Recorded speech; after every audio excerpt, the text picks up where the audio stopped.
خلصت التعميرة؟ ليه كده ياما؟ ده انا غير ياما.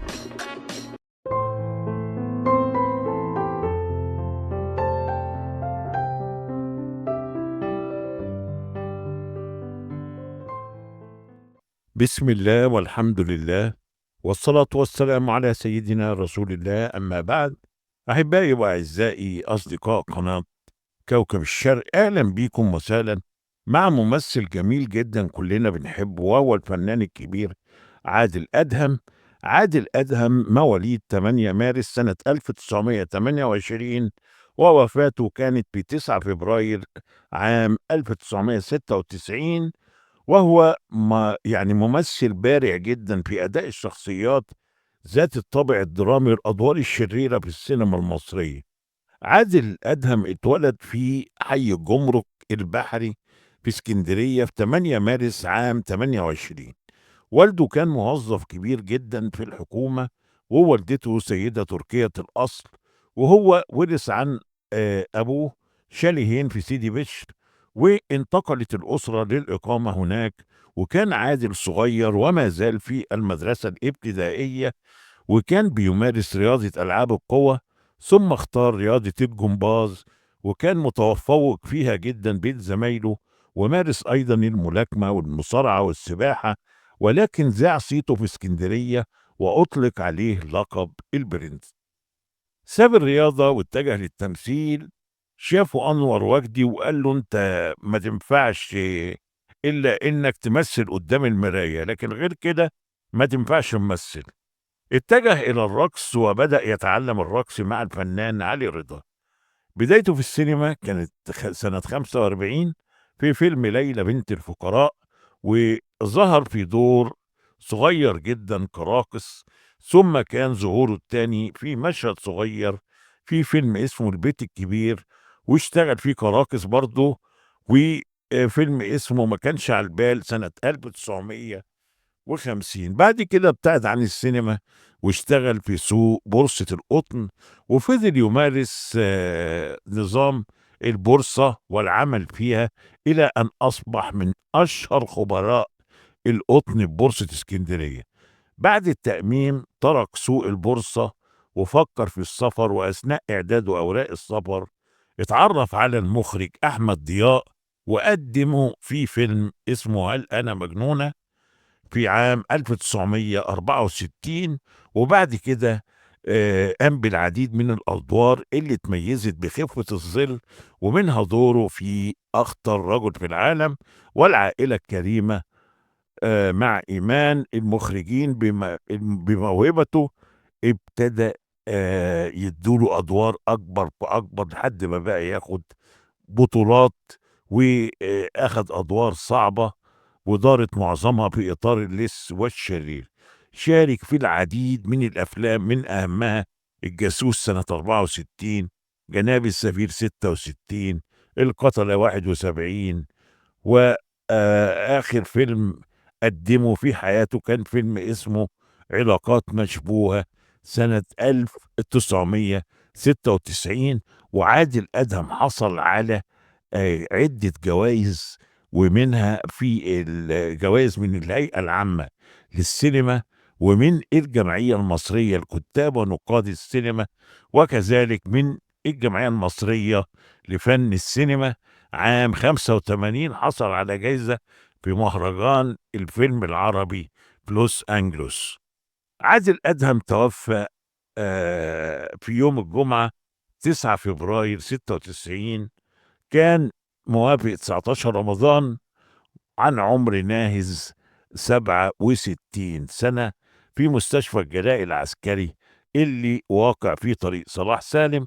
وكان سبب وفاته وجود مياه بالرئتين أدى إلى التهاب شديد واكتشاف سرطان العظام مؤخرا، وتوفي على إثره فورا. و يعني توفى رحمة الله عليه، وهو فنان كبير جدا، والجميع يشهدون له بأنه كان متميز جدا في معظم أدواره. الفنان عادل أدهم امتلك كاريزما خاصة في صوته المميز وملامحه الصارمة الممزوجة بالطيبة والمكر. الكاريزما دي خلته من أشرار السينما المصرية والعربية، وقدر عادل أدهم إتقان أدوار الشر كلها، مش بس في عمله الفني بل في حياته الشخصية، وده ما تسبب في فشل زواجه الأول وهروب زوجته منه.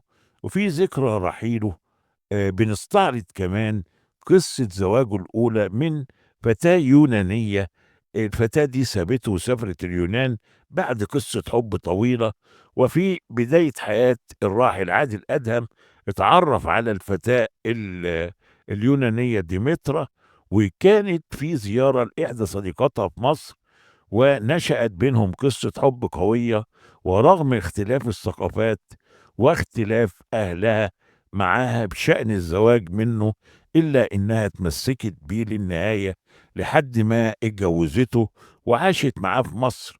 ومع مرور الوقت ظهرت عصبية عادل أدهم اللي تمثلت في الضرب والإهانة وعدم الاهتمام والتقدير، لكن حب ديمترا لعادل أدهم خلاها تتحمله وتصبر عليه، علشان يعني أمل إنه هيتغير وهتغير له بعض الطباع والصفات في شخصيته.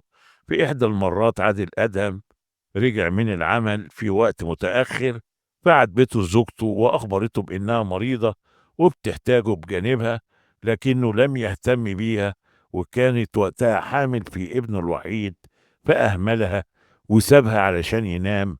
ولكن لما استيقظ من النوم ما لقاهاش في البيت، فتوقع في بداية الأمر إنها راحت تشتري شيء وإنها هترجع بعد كده، لكن ما ظهرتش تاني لحد ما فوجئ باتصال من صديقة زوجته، وطلبت منه إنه ما يبحث عن مراته لأنها سافرت اليونان خلاص ولن تعود مرة أخرى. سافر عادل أدهم اليونان وقعد يدور عليها، لكن أسرتها ما دلتوش على مكانها، ورجع إلى مصر وحيد. ومرت الأيام وحاول إنه ينسى الأيام مع ديمترا، وانغمس في الشغل، واتجوز الفنان من فتاة صغيرة برغم تقدمه في العمر. ولكنه حاول هذه المرة إنه يصلح من نفسه، وكان بيعاملها بكل ود وتقدير. وبعد مرور 25 سنة قابل عادل أدهم صديقة زوجته الأولى ديمترا، وأخبرته إنها تزوجت وعايشة مع زوجها في اليونان، وإن ليه منها ابن يشبهه تماما. وسافر عادل أدهم لليونان علشان يشوف ابنه، وتوقع ان ديمترا هترفض مقابلته، لكنه فوجئ بترحيبه هي وزوجها بيه، واديته عنوان ابنه علشان يروح يشوفه. ولكن الشاب اخبره انه ما يعرفش سوى اب واحد، وهو جوز امه اللي قام بتربيته واحسن معاملته ومعاملة والدته. وقعت هذه الكلمات من ابنه الوحيد، وكانت ليها وقع الصعقة على شرير السينما المصرية. عاش عادل أدهم على هذه الصدمة سنوات لحد ما أصيب بنوبة من الاكتئاب، وكان آخر رحلاته العلاجية في باريس بعد إصابته بالسرطان. وبعد صراع مع المرض رحل الفنان عن عالمنا عن عمر يناهز 67 سنة. وحصل عادل أدهم على جوائز قلت لحضراتكم عليها، ولكن مجموع أفلامه كان تقريبا 84 فيلم، من أهمها النظارة السوداء والجاسوس وجناب السفير وفيلم المجهول مع الرائعة سناء جميل الله يرحمها. رحم الله الفنان عادل أدهم، كان فنان قدير جدا جدا مش هيتعوض. شكرا لاستماعكم، ولنا لقاء آخر إن شاء الله. تحياتي.